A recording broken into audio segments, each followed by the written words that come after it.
Thank you for joining us and welcome sports fans. You are now watching the Baseball Hippie Show, Baseball Hippie Show, Baseball Hippie Show. Wow, it's the Baseball Hippie Show. Welcome all, it's just love and baseball. Just love and baseball. Just love and baseball. Baseball Hippie Show. Welcome all, it's just love and baseball. Baseball Hippie Show. Welcome all, it's just love and baseball. Just love and baseball. Just love and baseball. Just love and baseball. Just love and baseball. What up? Welcome everybody to the Baseball Hippie Show. 10:02 Pacific Time, October 25th, episode 7, season 3. I'm your host, Baseball Hippie. It's a show about baseball, psychedelia, and denuclearization. And to the left of me, or the right of me, so our co-host, engineer extraordinaire, Brownbear. Oh, you got it first try. You just gotta think opposite. What's good? How are you doing? Yeah, you only have one opposite to have to think of. It's not like... It's harder when Tobe's here and you gotta do like the... Yeah. What's good, man? Chilling, dude. Yeah. It's been a couple weeks, I think. Probably almost a month since we did this, but it's good. It's tea season. It's finally cooling off in the Pacific Northwest after a wacky hot October, at least down here in Portland. I think it's pretty nice up there too. It's great. Yeah, it's the temperature has dropped 20 degrees from Sunday to Monday. It's weird. I went to the desert in Palm Springs in California and I came back and it was like finally fall. I feel like... Yeah, it was like a week of straight smoke up here and it was like 80 degrees, and then like Friday it started raining. And yeah, dude, Monday, it was fucked when I got back from California. We flew, flying into Portland was a trip. I obviously haven't flown, well, maybe not obviously, but I haven't flown in like probably close to 3 years. I don't know, since before COVID. It was my first trip, and so flying back in the smoke was a trip. Pretty wild. But yeah, it was nasty when we got back. It wasn't bad smoke wise when we left. I feel like it was smoky in like September, and then it cleared up a little bit, and then the day we came back it was really bad, and then really bad for probably like 3 or 4 days. Yeah, I mean, we're the Baseball Hippie Shows. Let's try to save the environment, everybody. But also, the forest fire smoke to me is like the most interesting modern political thing we have in America, because like, you know, it's a very pointy finger world we live in right now, and it's like that one's the classic. Like, it's kind of a complicated issue, and the more I look into it, it's not just like you can't just say bad policy. It's just kind of a sweeping generalization. It's kind of like a combination of a lot of bad policies. And then Canadian forest fire smoke and American forest fire smoke obviously mix because countries, the lines between countries are invisible, weirdly. Some countries. Yeah. But we're past that stage of the Northwest, that season. Yeah, smoke season. It's a real deal now, dude. Every year for like the last 5 years. I tell people, we don't gotta get too much into it, but I tell people all the time, like, I remember maybe 2 or 3 times growing up in the Northwest where you could see smoke come over from the east, and I feel like it was the worst it would get is it would create like really pretty sunsets, or it'd make the sun look like really blood red for like a day or two, but it was never like clouds in the streets of smoke straight up. Like, I've never experienced that before, and it's like a regular thing now for the last like 5 years, I feel like. Yeah, I agree. I actually remember the first day ever really I thought about it was like 5 years ago. It's the first time I really, yeah. Where it's like raining, it's like snowing ash in your neighborhood, and you're like, "What the fuck Yeah. is this?" Yeah, like I remember just walking out of like a bagel shop or something, and like I think I put a post on the internet like, man, is it just me or is it smoky out? And everybody was like, oh yeah, no, it is. And then they pointed me to articles. I was like, what? I don't remember this growing up. Dude, it wasn't like this. It was never like that. Like, I feel like the first time I recognized it was. You remember when I had that little moped thing? Did you ever see me ride around on that little scooter? I had to like wrap a T-shirt around my face when I was riding that thing around because I felt like I was just breathing in like exhaust, but it was just smoke. Ew, articulate. Well, we've talked a lot of smoke on this show, man. We've covered all the topics. It's been don't want that smoke. No, we don't. I feel like a lot popped off since we just like our first broadcast. I've been looking back through shows. So first off, we've got a great show tonight. We're going to talk about Mariners to start. Then we're going to go into our normal weekly roundup. Then we're going to talk a little bit, which I'm excited about, the last segment, which is show upgrades and just new things for next season as this season kind of ends. And I've just got like a lot of ideas I'm excited about, and nothing like, it's all in the sphere of that, like, we don't have as much time even as we used to. And I know you're not going to have such time coming up, but like, it's all good. It's like, we've got good, basically looking back over the last 3 seasons, we've just got a good flow, man. We've got a good show. It's like, I don't know, like, I'm trying to synthesize it more. We're like, we have these systems and we're getting better at it, basically. I can see us getting better, man. That's all I'm trying to say. But man, some of our old shows are funny as AF. I was like, I'll just pop to a random one last season and it was just me saying like, man, Ty France just won 2 games in a row in the 9th inning off a solo shot. Our bullpen's not half bad. We're a pretty decent team. I was proto Mariner. So that's a good segue into what the Mariner season's over, but the baseball season isn't over. But it's not a normal Mariner season, not over this year. It's a very, very special season. Special season all around, but man, I mean, that's just what the shout outs this week are, man. It's just shout out to Mariners. The 2022 Mariners. You did it. You made the AFM playoffs and you won a playoff series. Are you kidding me? Yeah, dude. No one thought we were going to win that series either. There's a lot shocked the world a little bit there. I got 3 images that I sent Brownbear. To me are the 3 definitive images of the season. So we'll review those when we get into our Mariners roundup. But man, shout out everything, dude. I don't know. What's your biggest shout out to the Mariners? What in particular would you shout them out for, minus just the obvious playoff berth and win? I guess those are the 2 bigs.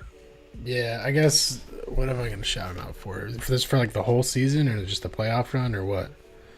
Who's your boy is what that's what I'm just going to get right into it. Who right now are you just like stoked on as a Mariner? Damn. That's a hard one. That is a hard one. I feel like,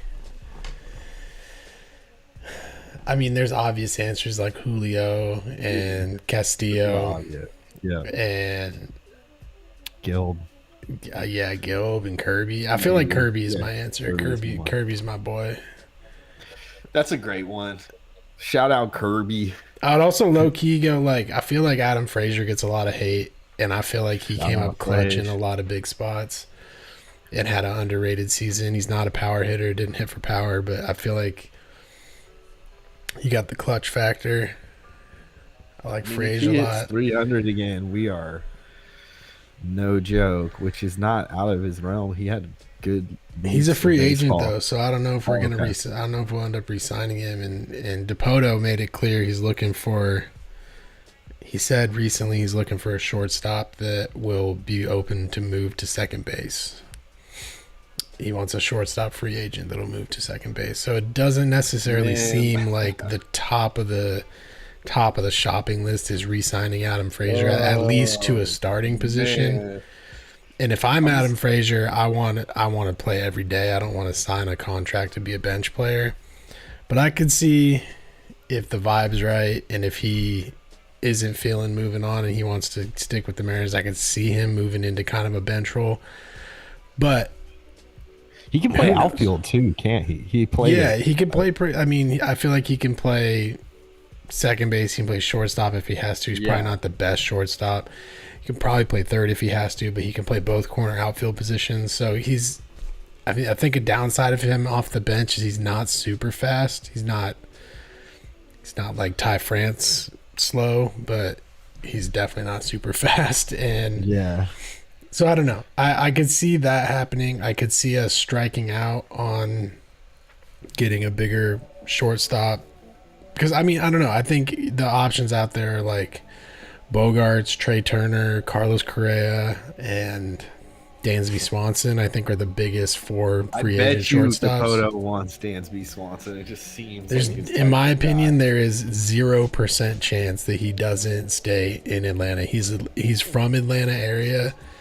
He just went on 2 postseason runs, including a World Series win with his hometown team. They're still a good team next year. They're not gonna. He's the biggest piece they're gonna lose. I would be absolutely shocked. And I say, hey, I would have said last year I would have been fucking shocked if Freddie Freeman left the team and that happened. So anything can happen. But I will be pretty shocked if Swanson doesn't resign with the Braves. Okay, real quick though. Shout out 22 Mariners. Also, we're going to give a shout out to the Philadelphia Phillies for making the World Series, which we'll get into in a second. And yeah, we're definitely not shouting out Houston. So let's get into the Mariners roundup. Our friends in Houston. We're kind of jumped in the Mariners roundup, but I've got to take you back a second, man. You're talking about shortstops.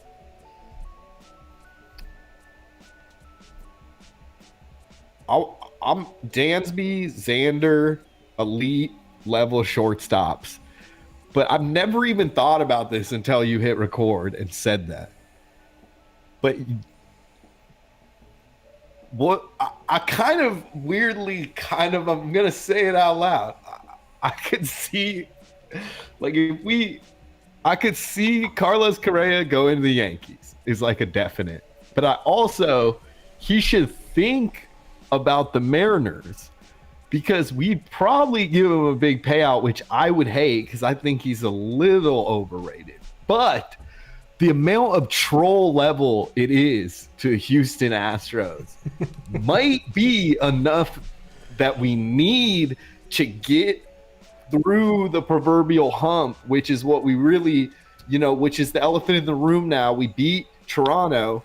And we, so far in the playoffs, have been the only team that has really given it to Houston in a serious way. And game 1, we can talk about on this show. I mean, I almost wanted to just pod right after it because it was just so ridiculous. But I think we were supposed to, and we were all just so depressed that we just didn't even talk to each other for the rest of the night. Let's keep talking a little more about overarching Mariners because I think we're excited about next year. But let's also, I'll maybe say in 10 minutes, I'm going to dip us, or 5 or something, I'm going to dip us back into what we did the weeks of the playoffs because, it was just, such an emotional roller coaster every single game. And I want to, get that recorded, because, our first playoffs in 20 years, we were texting a lot, man. It was fucking crazy. But before we get into that, what's up with this Carlos Correa? Do you like? I mean, it's kind of like a dreamy podcaster trade. It's not like an actual move. I like what you say about how it's like trolling the Astros, basically the ultimate troll. But I don't know, man. I really do. It's I don't. overpriced. He's overpriced. I think he's a little overrated personally. I think if we go back to our shows from last year, there's a lot of me talking about how he's super overrated. I don't think he had a bad year this year, but he didn't have like a $300 million year this year either, I don't think. I'll have to double check his stats, but I'm pretty sure they weren't. I know, but he should take it from Lindor, which is like he messed up the modern game, which we've had whole episode about. But Lindor's like no show in their wild card series kind of to me is like a test. It's like a thing like you shouldn't take too much money. Take the short contract because then you won't have this pressure of being that guy and no one will really think of you anyway. Because Lindor being the third highest paid player is a problem. Yeah. He had a way better year than I thought he did. He had a great year. Yeah, he had a slow start, but he had a way better year. And defensively, he's really good still. Yeah, no, he's good. He's a great player. I don't particularly like him. I don't particularly want the stank of the 2017 Astros on us.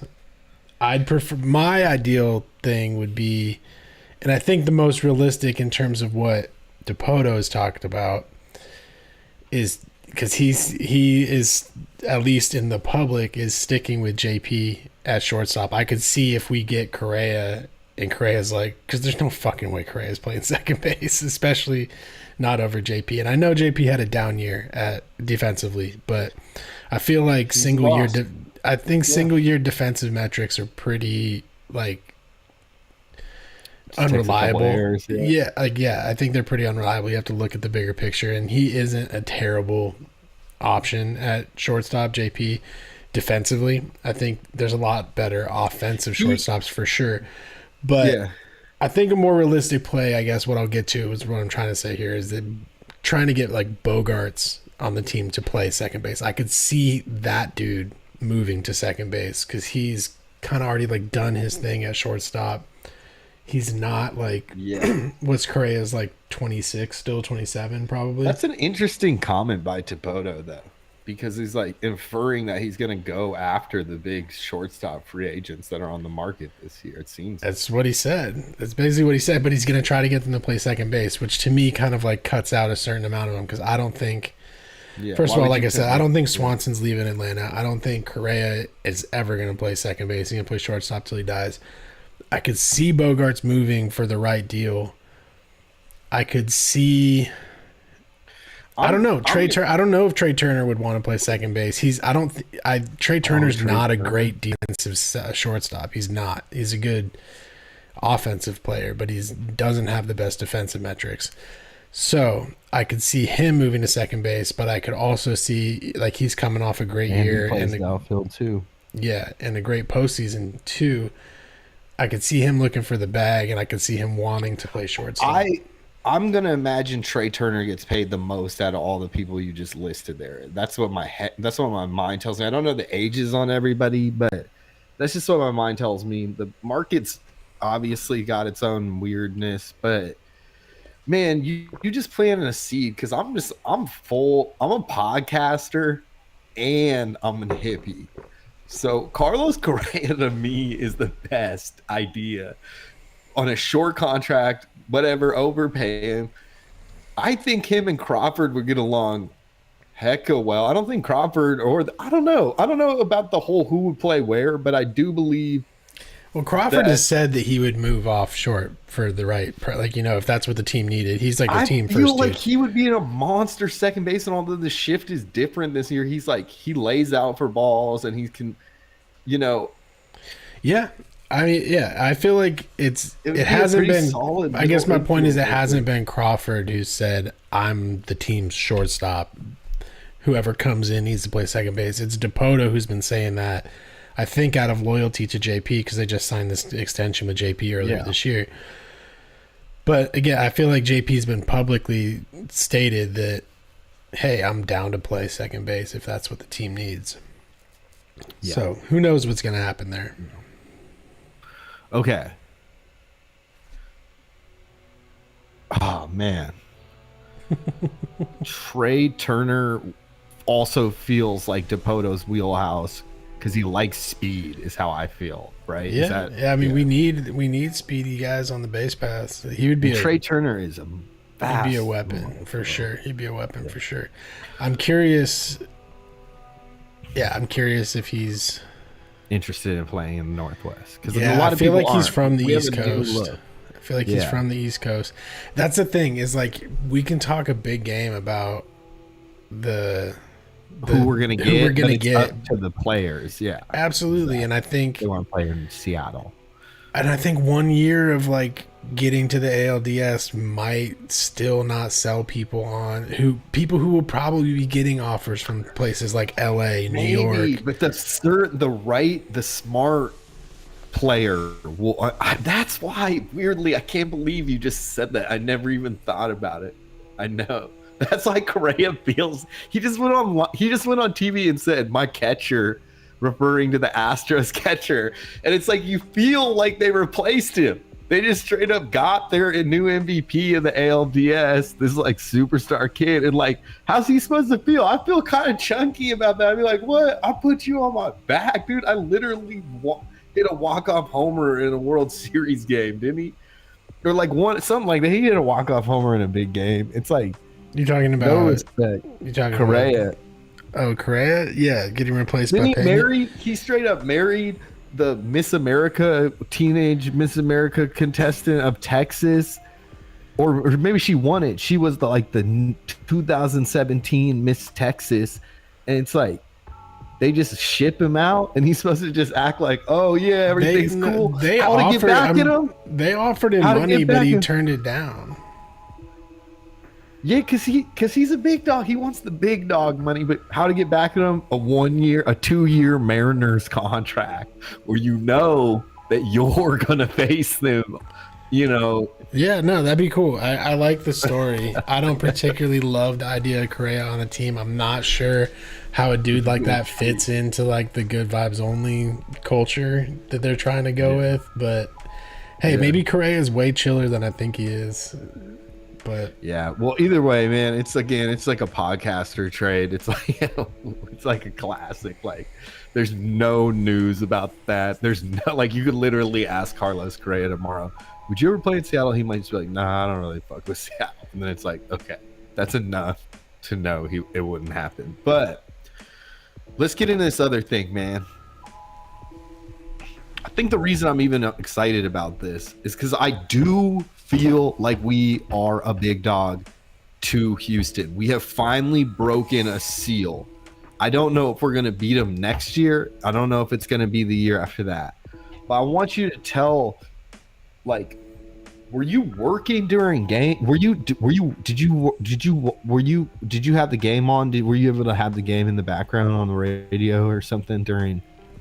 Yeah, no, I work from home, so I was able to have the game on. I have it like streaming on one screen while I was working. I watched every. Okay. I watched both the wild card games. I watched all right. So the game 3. Let's see. Okay, the 2 wild card games I watched. Yeah. The big comeback wild card game I watched with my wife, who doesn't. She likes the Mariners, but she doesn't. Yeah. She doesn't watch every single game with me, but that was fun to watch with her because she was like pretty fucking checked out at that point, and I was losing my mind. So to have us both be getting excited about that was awesome. Then I want to say the first game I watched here while I was working, and it was depressing. We were supposed to podcast that night, and we ended up like, I feel like after the game we all said our piece. This ALDS game 1. I think we all said our piece and just like didn't talk to each other for the rest of the night because we were all just like in a dark place. This is where Depoto, do we even need? If you don't know what happened in game 1 ALDS 2022 Mariners versus Houston, just timestamp this and go look it up on Google because it was devastating. I'll give you a quick recap. Scott Service put in Robbie Ray to face the last batter, Jordan, who hit a 3-run homer to win the game. I will say, like, I don't with I 2 outs. simultaneously don't love the move of putting in Robbie because he was struggling. But I fuck with the strategy because I've seen breakdowns of it, and like statistically, almost anybody we put in there was gonna fuck up and give up a home run to Jordan at that point. But if Robbie Ray, and this is a big but and a big if, because he had no command at that point, as we saw like 2 or 3 days before that in the ALD or the AL wildcard game too. If he locates low and inside his sinker, it's very likely that Jordan cannot hit that as a home run. That's like his weak spot and his weakest pitch. That being said, it's also Robbie Ray's weakest pitch. He does not throw a good sinker, and he had no command. So I don't fuck with putting Robbie Ray in, but I fuck with the idea of like we're putting in a left-hander to throw a low and inside sinker to this guy in the hopes that he grounds out. Yeah. And honestly, a couple inches to the inside of the plate, he may have grounded out on that pitch. Well, I'm gonna come from a more like metaphysical hippie stance, which is I think you're right. I think that they called the right pitch, they did the right move, because I think they're a lot more together than I give them even credit for. I think that because not every team, like for instance Maldonado on Houston, I think he calls the games because he just does that's his thing. But I think a lot of times the call is coming from the dugout. The way I watch Cal and others. Well, the way Scott broke a good game, I think. Yeah, the way Scott broke it down is that they rely. There's like a team of like analysts and analytical data.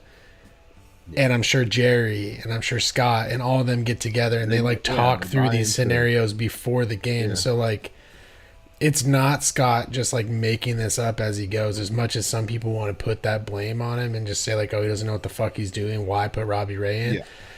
They planned this. They knew this. If we get to a point where we need somebody to face Jordan, that's what we're doing. It elucidated that side of the Mariners that I think people forget about, that they're well, as much as they just crash and burn and they're a little off base of what people have called the feel of the game.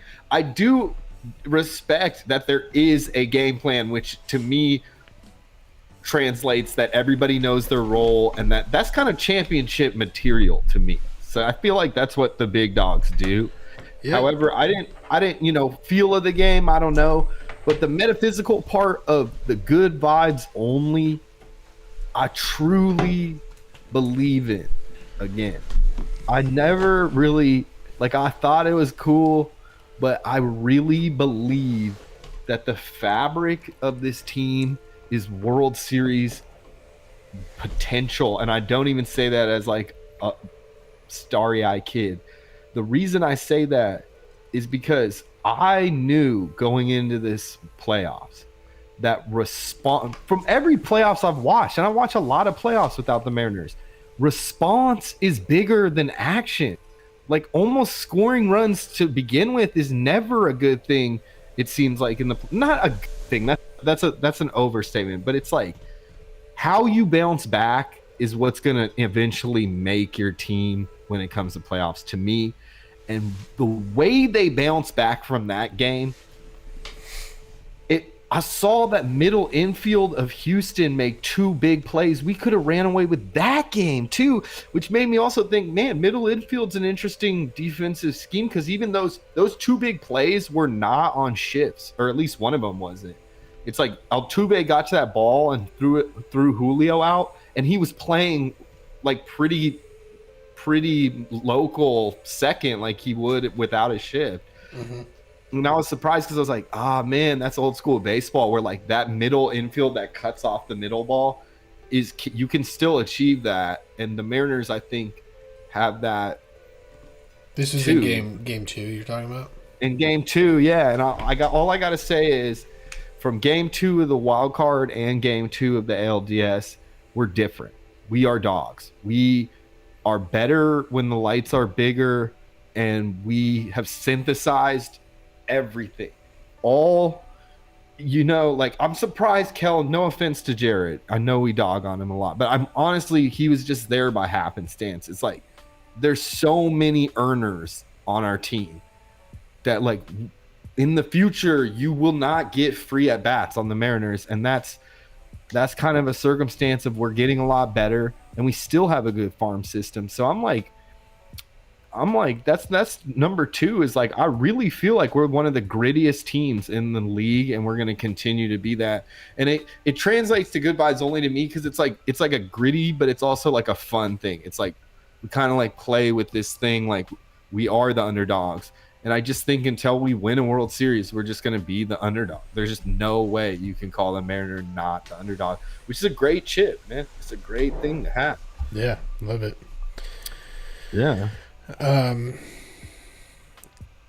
So yeah, you're talking about the second game. The second game, I was watching that. We went out of town, and I was in Palm Springs, and I watched that one in the hotel. Nice. And the funny thing about that, we obviously lost that game, and that was a bummer. But the next day, we were at the casino, and I think that was the day that the Braves were eliminated. Yeah. And there was like a group of Braves fans in the casino, and they were so bumming. They were like so down. You could just tell that they were there. Yeah. I don't know if they like put money on the team or not, but they were there watching, having a little watch party, like Southern California Braves fans. They were so bumming, and I was walking around with my Mariners hat on, and we hadn't been eliminated yet because Game 3 hadn't happened.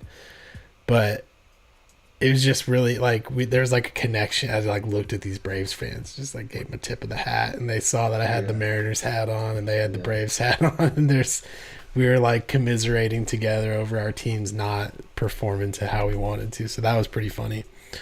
And then unfortunately, the only game I wasn't able to watch the full game of was Game 3. I watched what I could of it on the way to this wedding, but we drove up from Palm Springs to San Bernardino, up into like the mountains and to this like lake town in California for this wedding. And that obviously was like a 18 inning game. So I had to stop watching. Like I was like peeking at the score during the wedding ceremony. You probably thought your phone was frozen. You're like, hey man, refresh. No, it's funny. So this wedding I was at had like a no, like what they call like they wanted to do like a wireless wedding or whatever, at least during the ceremony. They didn't want, obviously, I mean, it makes sense. They didn't want pictures of people like on their phones while they're getting married, and they have like photographers and stuff there. So they're like, don't take pictures. We'll make sure everybody gets pictures. It's all good.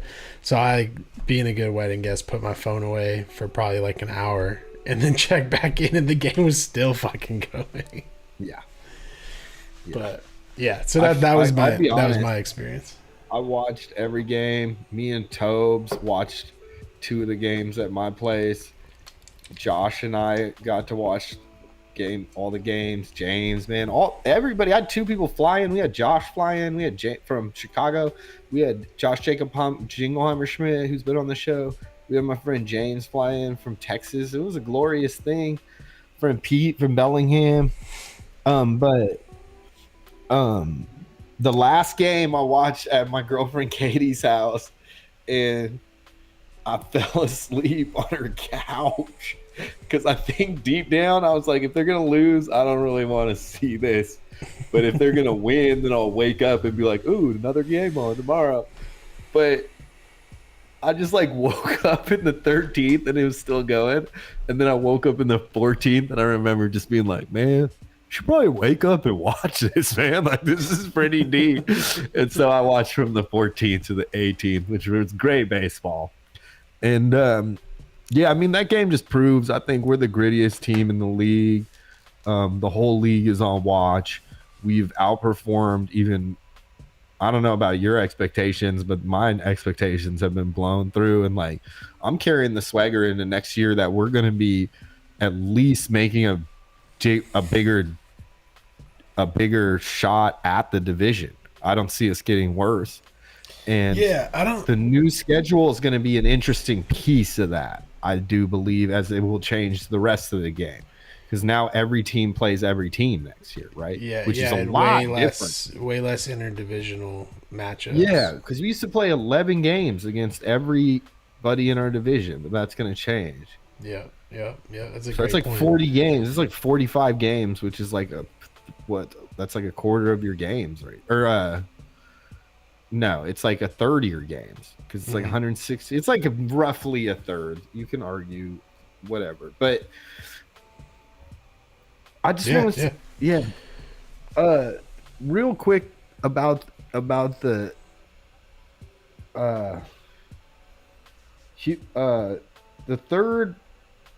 third part. I mean, I had a third part there, but I guess I forgot it. But yeah, man, Mariners, we're obviously stoked. We're gonna start with the Mariner roundup. I agree with you, though. I agree with you that they exceeded expectations. I guess I would say my one expectation of the season was that they matched what they did last year. A lot of people thought what they did last year was kind of fluky with that team because we had so many one-run wins. And my expectation was that we get to 90 wins again, and we did just that. And I didn't know, but I had a really good feeling that if we're able to repeat that with the new wild card setup, that we would at least get that wild card 3. We ended up getting that wild card 2, which I feel like was a blessing because we can shut down the haters that, we only got in because they expanded the playoffs. I was glad that they got in with the wild card 2. Although my friend David, who's an Oakland fan, loves to remind me that in 2012 the playoffs were expanded to add a second wild card team. Yeah. And so if had it been before 2012, it wouldn't have counted. And I'm like, dude, fuck off. But anyway. Yeah, but we were only in an 11-year playoff drought back then, not a 21-year. Yeah, exactly. So how about that? That's a decade, man. Yeah. And that's that's a treacherous trail to walk for an Oakland A's fan. I feel like the A's could very easily slip into like a decade drought themselves. So ooh, Tony Kemp, that's a second baseman I'd get. Yeah. Dude, Kemp's hella old, I think. Yeah. I don't want anything to do with players over 30 personally. Yeah, according to Dave Sims, he's like Lou Gehrig, but man, Mariners. Oh yeah, he's only 30. He's only 30. I thought he was like 34 or something. But anyway, I don't want Tony. I don't want Tony Kemp. I want like real players, dude. Here's the third element of the Mariners playoff run this year that I think. And that game 1 especially, I guess, is because I'm interested in your opinion here, is for any other franchise, this relates to the good vibes too, is with any other franchise, that game 1 thing, devastating. If that was the Yankees, this would be like lore. If this was Boston, this would be talked about for like years to come. But because it's our first playoff in 20 years, and people ask me like, man, you must be really mad, like bummed about the Mariners. I'm like, nah, I'm not really bummed at all, man. I'm so happy with where they got to. I'm like, it's like the stock market, man. And like, I got the best stock in town. All I got to do is just not sell. Like this shit is going to make $1 million. It's not, like, it's hard to lose a game like that, but it's not a bad thing to take the best team in baseball. I believe that they are the best team in baseball right now. Yeah. To take the best team in baseball to the last out of the game, where they have to walk, they have to hit a 3-run homer walk off to win the game. Yeah. That's not it sucks to lose a game like that, but that's not something to like be super devastated over when you're a fresh young team coming out of a rebuild and you took the best team in baseball to the last out of the game like that.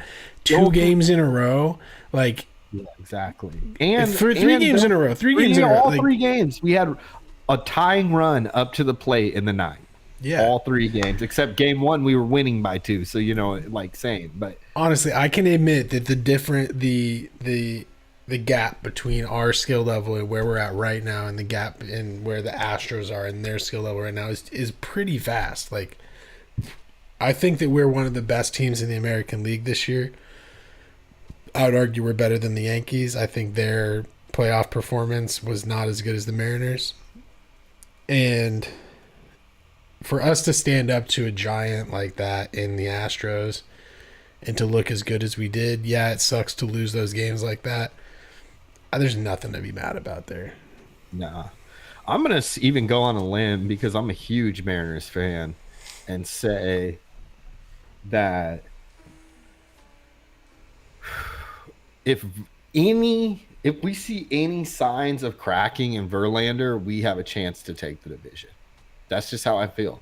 I don't feel like Framber and McCullers are just bona fide aces, and they can prove me wrong, man. I'm not above being proved wrong by guys. Kluber, I used to talk mad mess on, and he proved me wrong. But I know that Verlander's had a bad season or two. It's hard to think of now that he's a Hall of Famer and, you know, all these Cy Youngs and such. But, like, he's kind of like Garrett Cole. Like, he's not like Garrett Cole. He's a Hall of Famer. I'll give him that respect. But he had a bad season and then totally flipped his career around. And so he's 39 and he has a player option. Do you think he takes his player option with Houston, yes, or do you think especially if they win the World Series? Yeah, I just do not see him leaving Houston. Okay. I mean, it's pretty disrespectful to win. I feel like win the World Series and then just bam. It's kind of like I don't know how people do it, but it's weird to me. I don't know, man. All I know is, this is starry-eyed, but I feel like the gap is there in experience, but that's about it. That they're better prepared, and they're a little more swagadocious because they know what it takes. Now, I will respect that. I once thought their stock was completely dropping. But Jordan's only 25. Tucker's now pretty good. Pena obviously is good. So it's like they're going to be our competition for years to come. So instead of me banking that Houston is just going to flop and then we're going to take the division like handedly for years, no, I'm on to the new tip, which is we're going to grind our way into these divisions, and these races are going to be crazy. And I think the new schedule is going to have a huge effect on baseball. I think we're going to see crazy records next year. I think you're going to see like 100 win teams and like lots of really beat up teams. I don't know. I agree. Yeah, and I would say everyone's 500. I'd say the A's are the A's, the Angels are the Angels. We kind of know where they're at, but you can't discount the Rangers. They're gonna be good too. Right. They have a solid young core. I agree, and even like the Angels can be thorny, man. I from the beginning of the season, I do have some respect for them, but man, we're running out of time. Why don't we get into these pictures? Yeah, and as we'll do weekly roundup next week. Yeah, the Phillies and the Houston are in the World Series. We'll talk about the World Series, but the Mariners were in the World Series to us. And so as we get in this, why don't I just say too is like, man, all right, so we're going to show these pictures of the season, and I'm actually going to bring us to our last segment, which is a look ahead as well. So we'll try to mend them together. But good season 3 so far. I got a pretty good idea, I think, of who's getting Baseball Hippie and Greinke Award, which we started last year, I believe, right? Yeah. Turns out that the magical, mystical Zach Greinke, the unicorn, professional baseball player still right now, was at the Mariners' last game of the season. Because why was he there? He was there to cheer. Why was he there? He's friends with Robbie Ray. Yeah, he's cheer on his best buddy, Robbie Ray. And his wife is from Seattle. Oh, I didn't know that part of it. Or something like that. He was there with his family, and his wife said, somebody said that was his first baseball game That's what his wife posted. I don't know. To me, it was unclear if she meant ever. ever, or just in his professional career. just as a professional player, or if that was like ever, like he never went to a game as a kid or anything, which would be pretty shocking to me. But I'm sure that's not. I'm sure there's people who've played Major League Baseball who were not able to go to games as kids. I'm not saying that every Major League Baseball player went to a game as a kid. Yeah. I think it's probably pretty rare, though. Yeah. So to me, it symbolizes that he's going to the Mariners next year, which I'm totally 100% on board. Really? Dude, we don't have any room for fucking old ass dudes on the twilight of their career. I hate that.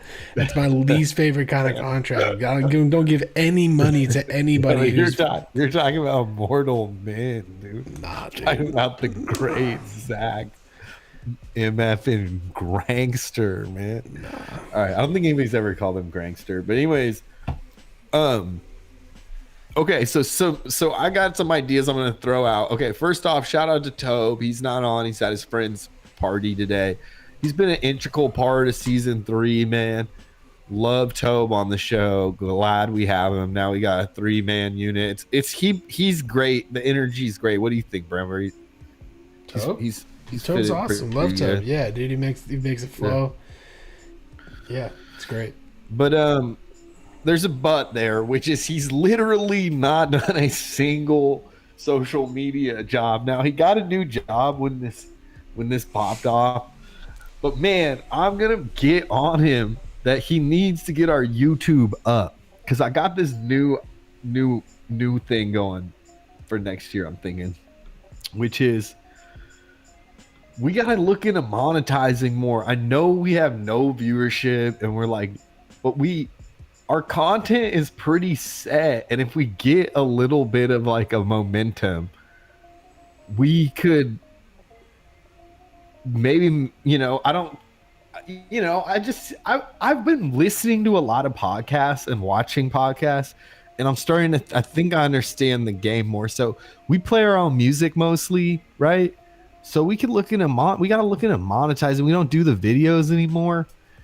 You know what I'm saying? Mm-hmm. So I feel like we should try to monetize. And that goes on with my second point, which is I got a new job last year, and I've been trying to just like save more money, but I want to invest in myself. So I'm starting a business. And I think I'm going to wrap some of I don't know if I'm going to call the business the Baseball Hippie Show, but I'm going to wrap some of the Baseball Hippie Show in my business ventures, including I might need to get some tickets to some games, kind of a research project for my business. Or I'm gonna talk to my accountant on how this all works. But I'm pretty sure you can. I mean, I'm pretty sure tech companies write off going to baseball games just as leisure. So I think I don't think it's that hard. But here's what I'm trying to say is I think it's time to bring merch, and I think I got money to invest. So we got to get some merch out. My first idea is I think just having a shirt that says Baseball Hippie. Maybe no reference to the show. Maybe me, you, and Tobe on the shirt. But it kind of is just like Baseball Hippie. So if you're a baseball hippie and you like identify with that, you could get the shirt. You know, if it's cool. So yeah, that's sick. Idea. I like it. Good idea. Now that goes on to another thing, which is two things I've really noticed this year about our pod is we all really like the show. And the show, the baseball game, is like an integral part of the season now. Now that me and Toe play Diamond, we've kind of gone off Diamond Dynasty as the playoffs rolled around, but I had a shit ton of fun. I actually have to wean myself off because it's kind of fucking addicting if you really think about it. Yeah, dude, it is addicting. But it's a good addiction. It's like it's not a harmful addiction to your body, at least, you know. But it's just so fun, and maybe we do a dedicated piece of the podcast, or we had talked about maybe playing the game while we're podcasting. Which now that I'm podcasting right now with you, I don't know if that's the best idea, but We could do like separate streams though. Yeah, we gotta intricate. We gotta enter. You know, we gotta. I like this. Like at the very least, we have a segment where we go like the stock market and we go over the cards. Because next year, I'm telling you right now, I'm gonna go into hustler mode.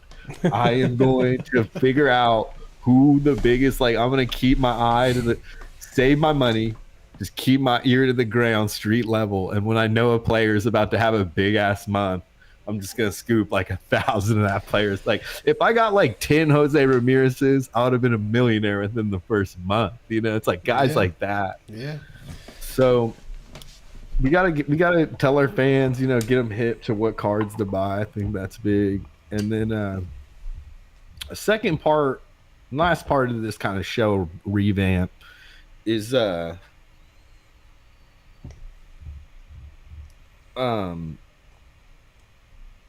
man, keep forgetting my ideas. Let's see. I had the video game.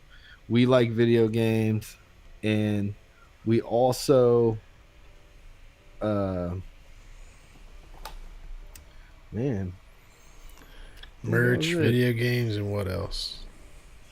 Oh, how are we gonna change it up next year? No, I think that pretty much covers it. Make Tobe do more. Make Tobe do more social media. I feel like it honestly doesn't take much. We just really want to try to get popular on YouTube and just get views. Because if we have a monetary like just thing going, then at least we can kind of sucker out. Hey, hit the subscribe, like us, because we actually are making like a fraction of a cent off every view. As in now our incentive isn't as much because the only views only get us popularity, and to us popularity is cringy because it means like internet stuff, which is like obviously frightening for the right reasons. Being famous on the internet has got to kind of suck. Now that being said, I think our show is cool. Oh, that was the last. There we go. Here's the last thing that I've just got to throw out. I don't really have an idea behind it, but I like the Baseball Hippie show. I like we're a show about podcast, baseball, psychedelia, and denuclearization. It's a good brand right there. Boom. It's all in a package. You know what we're about. But we are more, I've learned this year we're less about baseball than we are about the Mariners. And that's just the reality of it. So I don't know if that's a whole rebrand of like, are we going to be like the Mariners Hippie show? Just go back to we had our old ideas, or excuse me, we had an old show called High and Tight, which was a little more ambiguous. But I'll if we were gonna change the title, I would want it to have Mariners in the title, I think. And then I like the baseball. I don't think we should change the Baseball Hippie show. I think you could just make it more about. Nothing about calling it the Baseball Hippie show says it can't be a Mariners centric thing. Like, yeah. And we can still, like, if some shit comes up with other. I mean, I like how we've been doing it where because obviously we probably watch. I think all of us watch all sorts of baseball, but I think we watch mostly Mariners shit, obviously. Because. I don't know. Well, okay. I'm glad I got that all off, man. Thanks for saying that. Good vibes only. Yeah, I think you're right. I think maybe something like I think our merch, like we should do some Mariners merch that's like edgy around like hippie-ness, like a Mariners fan, like portray Mariners fans as kind of dirtbags, maybe. I don't know. Something like that would be funny. I think bootleg merch could lead down to some legality, but at the same time, I've seen the Mariners, the organization, embrace some pretty weird shit. So as long as we keep it like legit, I think we still have a chance, of hitting some. It's all about just hitting one thing and then you go viral. That's like the whole idea of it. But we've got to be careful before we even try to go viral, because we want to make sure that our ducks are in order so we can like monetize off it, really, is what I'm thinking. So we all make a plug, and then the podcast becomes more incentivized for us to even want to do it throughout our busy days. Do you have those pictures though? Because I really do believe. All right, so we're gonna kind of leave you with some pictures. I have something funny to show you as we end the show. I hate to do you because usually we'd have Tobe here, but I literally will be back in like, let's see, 10 seconds. Okay. Yeah. We good. Okay, I'll be right back. Just going to grab something. I don't know what. I feel like he's probably going to make me eat some fucking hot chocolate Big League Chew.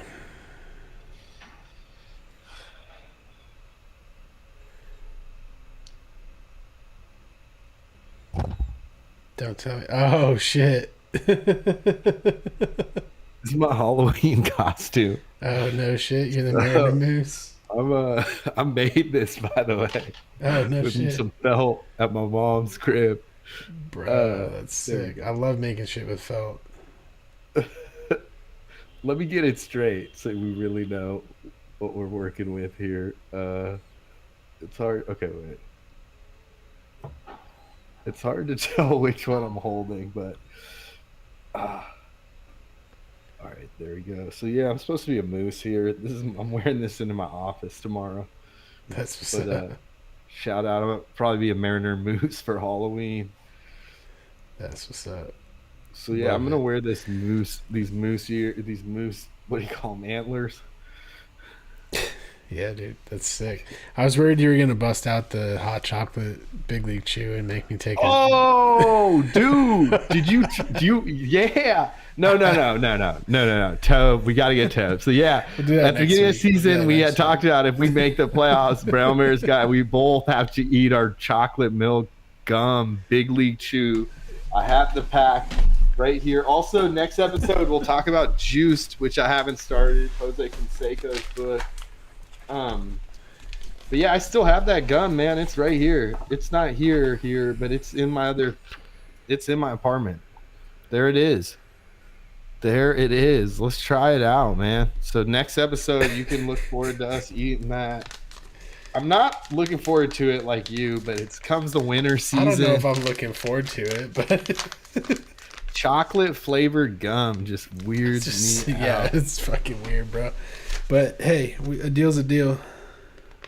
A deal is a deal. I feel this is like you gave this to me on opening day this year. This is like we got to stick to the vibe, man. It's a straight. I think I have these on backwards, but it's a straight omen, my friend, and it's been a great season, man. And yeah, let's flash these little images and call it a show. Yeah, these are like the big moments of the year. Yeah, I'll just talk about them a little bit as we do them, and okay.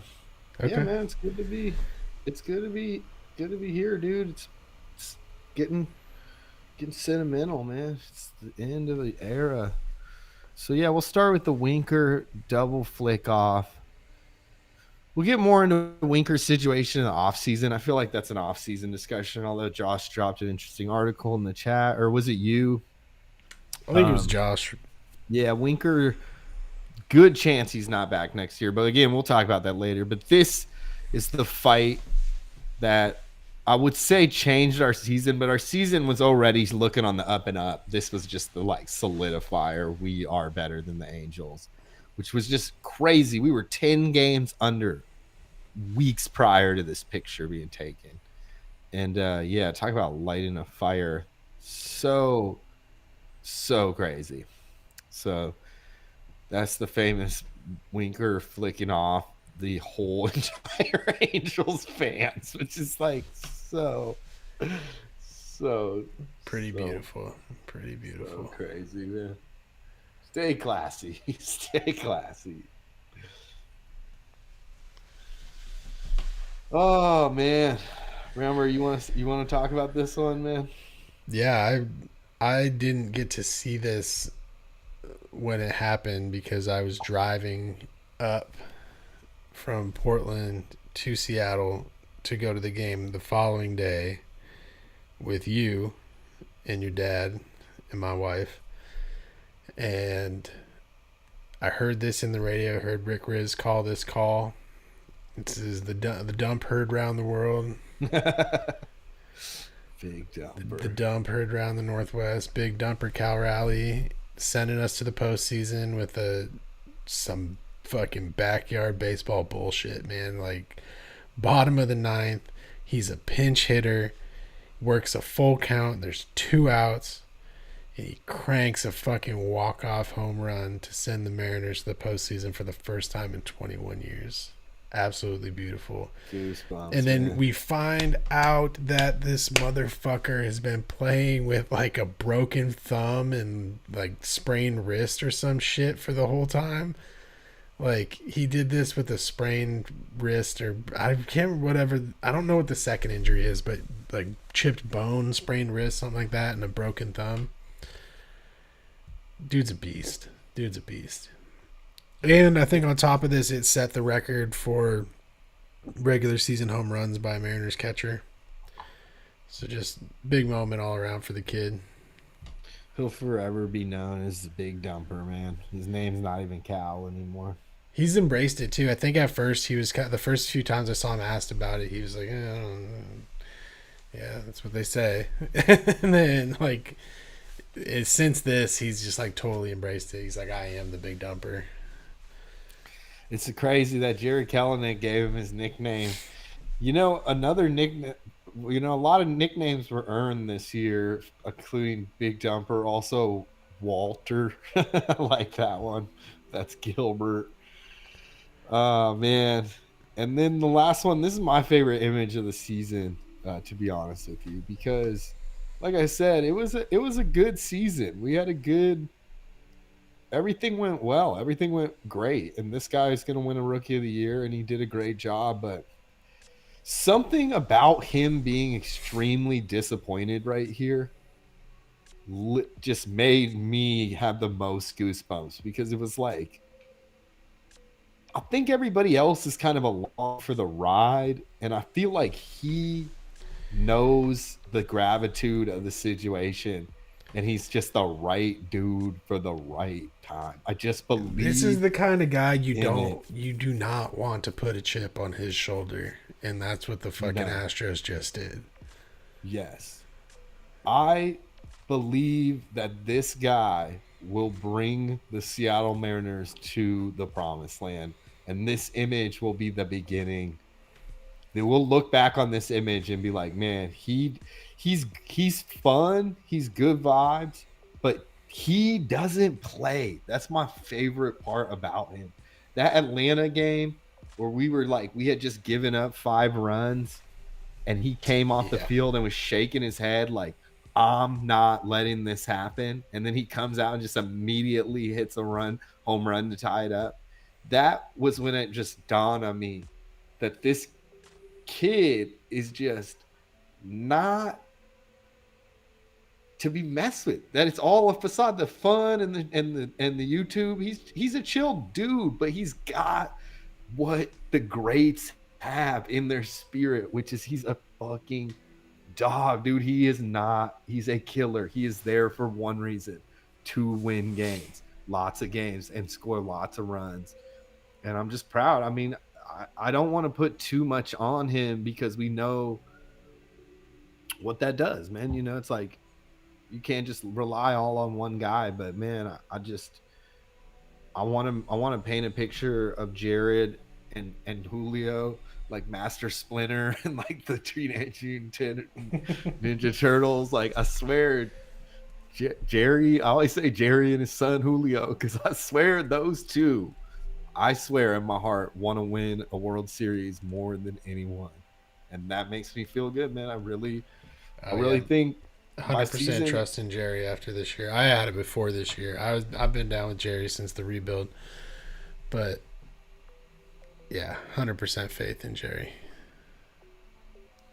Man, if we can somehow have this be the image profile thumbnail for our show this week, that would be sick. But I agree, man. I'm just in amazement still, man. The vibes are good. We brought Tobe on at the right time. I think honestly, bringing Tobe onto the podcast might have made the Mariners win the, get to the playoffs this year. So yeah, good times, man. We got a lot more to talk about, but we'll get that to the next show. A big one is Otani and what his future is. Because again, just more podcast fodder for the Mariners to go get another big guy for $400 million. But man, I'm just happy to be here, man. It's really good podcasting with you, and we'll probably do our second to last show or last show of the season right after the World Series or somewhere in the middle. We'll get Toe back on. Yeah, we'll try to do it. We should do it next week for sure. Okay, so we'll probably do second to last and then last. We got baseball hippie awards. Always fun. The award ceremony. Maybe we'll add a new award this year. And yeah, thanks for listening, everybody. And then next year, yeah, man, you'll get us in the off season too. So that's what it's all about. You got anything to say for the fans out there, Brownbear? No, not much, man. We covered it pretty good today. That was a rad show.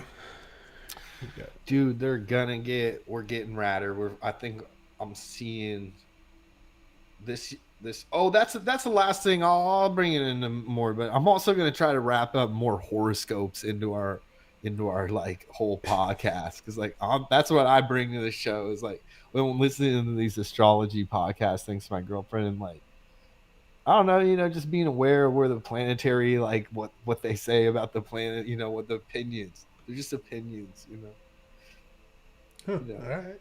Yeah, so it's just like, because we gotta be in touch with the cosmic realities in order for the Mariners to really reach that zone, that proper zone, in order to achieve the unachievable. Manifestations, my friend. Looking for the signs. So, all right, dude. I feel it. That's what it's all about. All right, man. I love you, and I'll see you soon. Or maybe we'll play some games after this. But yo, shout out to Tobe. We'll see Tobe next week. Yeah, and shout out Tobe. Let's see you next week, bro. Yeah, man. Thanks for listening to Baseball Hippie Show. Peace. Uh-oh.